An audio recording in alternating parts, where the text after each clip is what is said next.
Odisha plus खबर ही निर्वाचन पूर्व शासक दलर शिलान्यास और लोकार्पण पर्व महाकालपड़ारे 3 प्रकल्प लोकार्पण और 3 प्रकल्पर शिलान्यास कले मंत्री।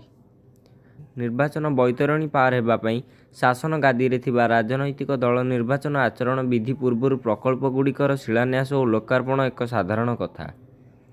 जेपरि मंगलवार महाकालपड़ा विधायक तथा मंत्री निज निर्वाचन मंडली गस्तरे आसी रतनपुर और लांजोड़ा ठारे बिजु सेतु और 13 गाँ घाट निकटरे लुणा नदी सेतुर शुभ शिलान्यास करिसंती।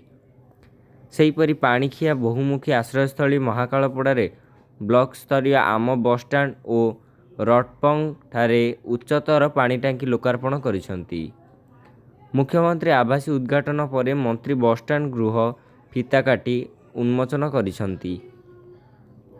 एने आयोजित सभारे मुख्य अतिथि भाव जोगदे नवीन सरकार विभिन्न विकासमूलक कार्यक्रमर द्रुत अग्रगति नहीं महिला मानक सम्मुखरे मंतव्य रखिथिले।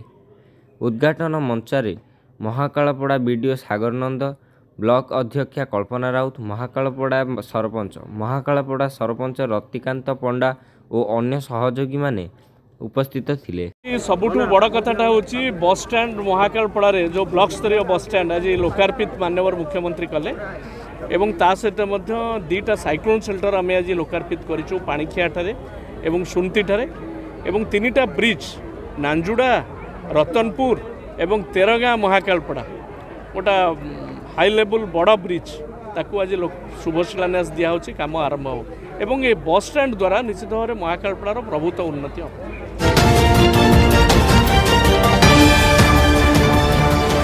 ओडिशा प्लस खबर ही।